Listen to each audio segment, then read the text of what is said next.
मिथिलेश कुमारी के स्वयंवर की जो संदेश लेकर के महर्षि विश्वामित्र जी के पास आए कि आपको वहाँ आदर सहित बुलाया है ताकि राजकुमारी सीता के स्वयंवर में किसी प्रकार की कोई अड़चन ना हो। तो महर्षि विश्वामित्र जी ने कहा ठीक है, मुझे भी बहुत खुशी है कि उन्होंने कुमारी सीता का स्वयंवर रखा है।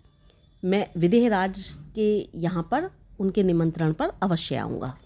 तो इस तरह से वो राम और लक्ष्मण को साथ लेकर के मिथिला जाने को तैयार हुए। अब मिथिला जा रहे थे तो मैंने यहाँ तक एक वीडियो बना चुकी हूँ।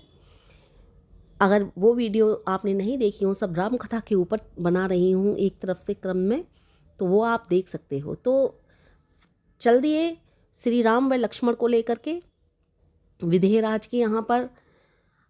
रास्ते में बहुत सुंदर सुंदर दृश्य देखते जा रहे थे। कहीं बहुत भयानक जंगल थे तो कहीं बहुत रमणीक स्थान थे। तो रास्ते में गंगा माँ आई, यानी कि गंगा नदी पड़ी। तो गंगा नदी का राम और लक्ष्मण ने अभिनंदन किया, उनका वहाँ पर पूजा पाठ की और माँ गंगा को प्रणाम किया। तब जाकर के महर्षि विश्वामित्र जी ने उनको बताया कि हे राम, ये गंगा नदी अति पावन नदी है। ये पापियों के पाप को हर लेती हैं। इनको स्वर्ग से धरती पर लाने का कार्य आपके पूर्वजों ने ही किया था। फिर श्री राम ने आश्चर्यचकित होकर के किया, मेरे पूर्वजों ने? कि हाँ। तब उन्होंने कहा चलिए मैं आपको ये कहानी सुनाता हूँ। महर्षि विश्वामित्र जी वहीं नदी के तट पर बैठे, श्री राम और लक्ष्मण वहीं नदी के तट पर बैठ करके कहानी सुनने लगे कि किस प्रकार हमारे पूर्वज इस पवित्र गंगा नदी को स्वर्ग से धरती पर कैसे लेके आए। तब बताया कि महाराज सागर, आपके पूर्वजों में महाराज सागर हुए थे जो बहुत प्रतापी थे। इतने प्रतापी राजा थे कि उनका यश चारों तरफ फैला हुआ था, उनकी कीर्ति चारों तरफ फैली हुई थी, जिनसे इंद्र बहुत ज़्यादा ईर्ष्या करता था। इतनी ईर्ष्या करता था कि वो उनकी यश और कीर्ति से जलता था। उसको चिढ़ होती थी कोई भी महाराज सागर के विषय में कोई भी प्रभावित बात या फिर कोई भी उनकी जैसे पढ़ाई करते हैं इस तरह की बातें करता था तो वो इंद्र उनसे चिढ़ता था। इधर महाराज सागर ने अश्वमेध यज्ञ किया था। अब वो इंद्र तो उनसे चिढ़ता ही था। अश्वमेध यज्ञ में घोड़ा होता है, घोड़ा सब जगह घुमाया जाता है कि जहाँ जहाँ तक ये घोड़ा जाएगा वहाँ वहाँ तक हमारी सीमा है और जो भी इस घोड़े को बंदी बनाएगा वहाँ वो हमसे युद्ध करे। तो इस तरह से अश्वमेध यज्ञ किया, घोड़ा लाया गया और घोड़े को इंद्र चिढ़ता तो था ही, अब घोड़े को चुरा लिया इंद्र ने। जब इंद्र ने घोड़े को चुरा लिया तो इंद्र ने सोचा अब मैं इस घोड़े को कहाँ छुपाऊं, क्योंकि चारों तरफ कहीं भी छुपाया तो राजा के सिपाही या राजा के बेटे या राजा के जो भी हैं शुभचिंतक वो इस घोड़े को ढूंढ ही लेंगे। तो उसने क्या किया, कपिल मुनि उन दिनों अपनी तपस्या में लीन थे तो कपिल मुनि के आश्रम में जाकर के वो घोड़ा छुपा दिया। अब जब कपिल मुनि के आश्रम में वो घोड़ा छुप गया तो चारों तरफ से राजा के जो सैनिक थे, राजा के जो पुत्र थे, महाराज सागर के, चारों तरफ से उन्होंने घोड़े को ढूंढना आरंभ कर दिया। जब घोड़ा कहीं नहीं मिला तब अंत में थक हार गए। फिर सोचा अब तो ऋषि और महर्षि मुनियों की कुटिया ही रह गई हैं। अब उन्होंने ऋषि महर्षि मुनियों की कुटिया में, क्योंकि वहाँ तो कोई विचार ही नहीं कर सकता ऋषि महर्षि मुनियों को अश्वमेध के यज्ञ के घोड़े से क्या। फिर उन्होंने ढूंढा तो कपिल मुनि के आश्रम में वह घोड़ा पाया। अब जब कपिल मुनि के आश्रम में वह घोड़ा पाया तो उनके पुत्रों को बहुत क्रोध आया। महाराज सागर के पुत्रों को, महाराज सागर के पुत्रों ने कपिल मुनि को बहुत बुरा भला कहा, बहुत उल्टा सीधा कहा। अब कपिल मुनि भी धैर्य त्याग चुके थे, उनको भी क्रोध आ चुका था बहुत ज़्यादा। जब उनको इस तरह से उल्टा सीधा कहने लगे कपिल मुनि को बहुत ज़्यादा क्रोध आया और उन्होंने उनको श्राप दे दिया। बाद में जब कपिल मुनि को भी पता चला कि अच्छा ये सब करतूत इंद्र की थी तब उन्हें भी बहुत ज़्यादा पश्चाताप हुआ। लेकिन श्राप तो सिद्ध पुरुषों की वाणी से निकला हुआ एक एक शब्द सत्य होता है। अब श्राप तो मिल चुका था, अब उस श्राप से मुक्ति पाने का एक ही उपाय था, पतित पावनी माँ गंगा को स्वर्ग से पृथ्वी पर लाया जाए। महाराज सागर ने बहुत प्रयत्न किए, पतित पावनी माँ गंगा को स्वर्ग से पृथ्वी पर लाने के लिए, लेकिन वो पतित पावनी माँ गंगा को स्वर्ग से पृथ्वी पर नहीं ला सके। पीढ़ी दर पीढ़ी ये चलने लगा। एक के बाद एक राजा होते गए, लेकिन पतित पावनी माँ गंगा को स्वर्ग से पृथ्वी पर लाना बहुत कठिन कार्य था। महाराज सगर के बाद महाराज अंशुमान, और महाराज अंशुमान के बाद महाराज दिलीप, इस तरह से हर संभव प्रयास करते रहे कि माँ गंगा को कैसे ही पृथ्वी पर लेकर के आया जाए। ये सब के सब माँ गंगा को पृथ्वी पर लाने में नाकामयाब रहे। दिलीप के पुत्र भगीरथ ने प्रण किया कि मैं माँ गंगा को पृथ्वी पर लेकर ही आऊँगा और अपने पूर्वजों का उत्थान करूँगा। महाराज भगीरथ ने गंगा जी को पृथ्वी पर लाने के लिए बहुत घोर तप किया। देखिए, यहाँ घोर तप से तात्पर्य क्या हो सकता है? एक राजा ना बन करके वो सब संभव प्रयास किए जो जिससे माँ गंगा पृथ्वी पर आ सकती थी। हर तरह के मेहनत का कार्य हो, चाहे वो ईश्वर से संबंधित कार्य हो, यानी कि तपस्या क्या मतलब क्या होता है? बहुत कठिन परिश्रम करना, बहुत तपस्या करना। इतनी कठिन तपस्या की कि साधारण व्यक्ति भी कह उठता कि ये मेरे बस का नहीं। तो इस तरह से उन्होंने बहुत कठिन तपस्या की। इतनी कठिन तपस्या करने के बाद ब्रह्मा जी उनसे प्रसन्न हुए।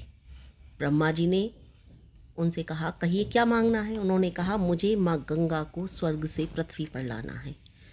ब्रह्मा जी ने कहा, तुमने इतनी कठिन तपस्या की है, ये तो मुमकिन होना ही है, लेकिन इसमें भी एक कठिनाई है।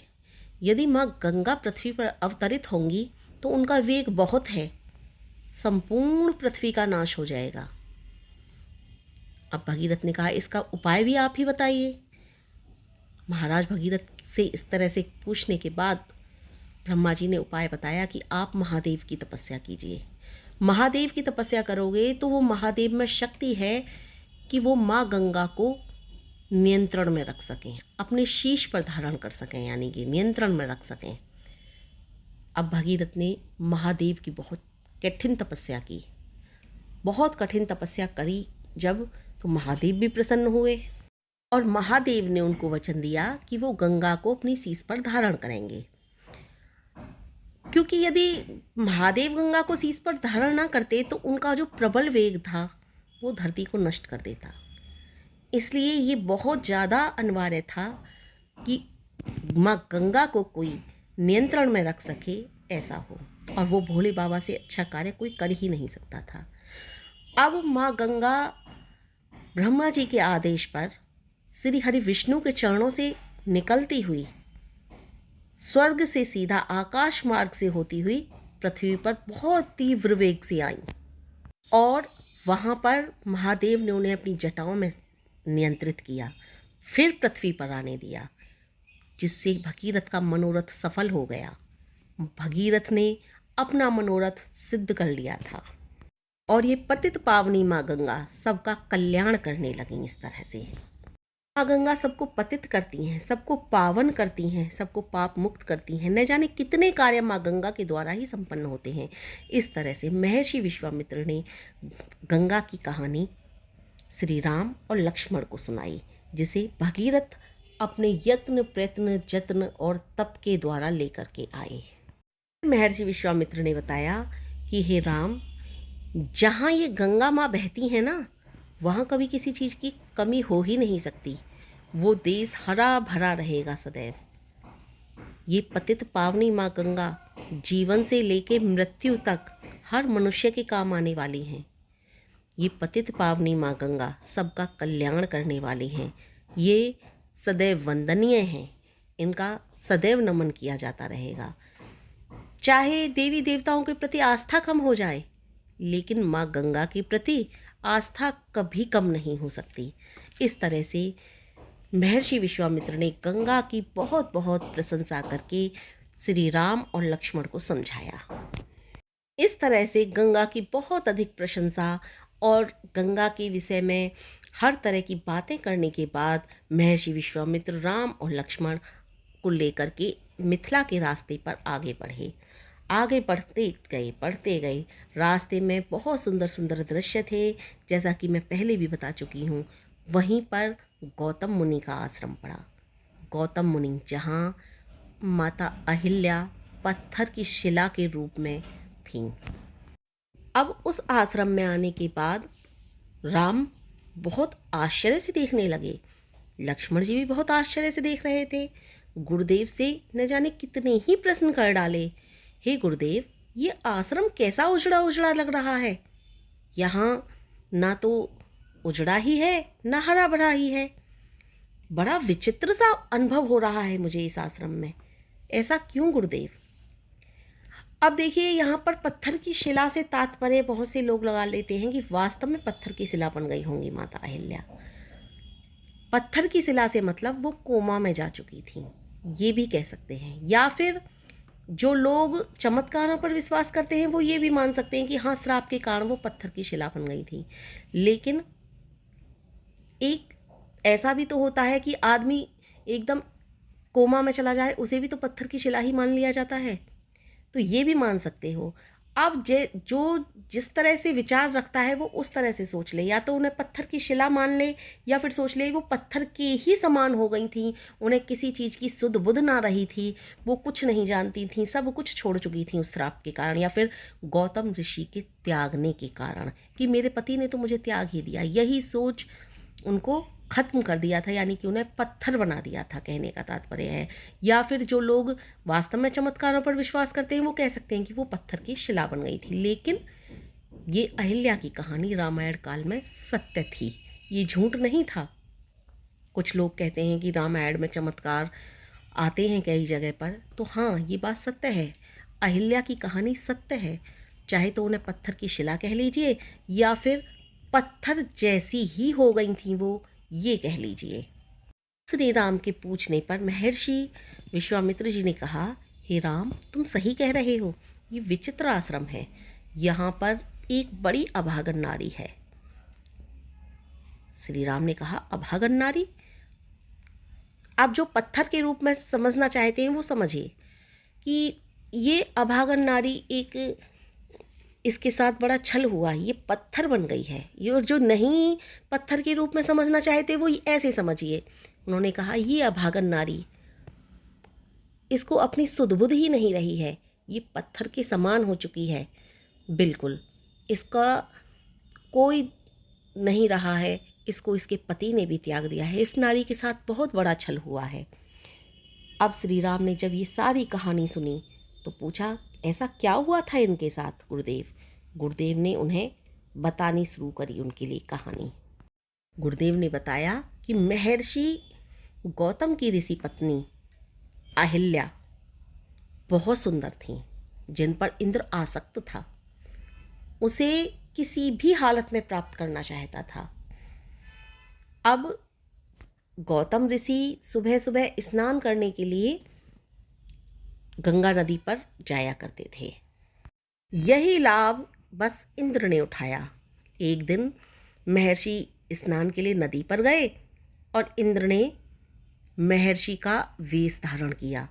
अब कुछ लोग कहेंगे, ऐसे कैसे कोई इंद्र, चलो नाम का कोई राजा भी होगा, चलो वो इंद्र नहीं मानते हम, तो कैसे कोई वेश धारण कर लेगा? अरे भाई, उस समय अंधेरे में ही तो सोते थे लोग। स्नान के लिए ऋषि महर्षि सुबह के 4 बजे निकलते थे, तो वो 4 बजे निकले होंगे। अंधेरे के कारण वो साधुओं जैसा वेश बना करके आया होगा इंद्र, तो उन्होंने, उनकी पत्नी ने समझा होगा कि शायद मेरे ही पति हैं। इस तरह से इंद्र ने महर्षि गौतम का वेश धारण किया और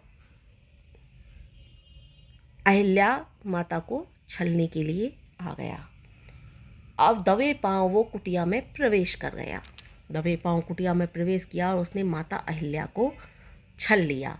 लेकिन इधर जैसे ही गौतम ऋषि को पता चला तो वो लौट कर के आए और उन्होंने देखा कि मैं तो यहाँ हूँ, मेरी पत्नी किसके साथ है। उन्होंने आव देखा ना ताप, बस क्रोध में भर गए और उन्होंने इंद्र को पहचान लिया और उन्होंने अपनी पत्नी को त्याग दिया और उसे श्राप दे दिया।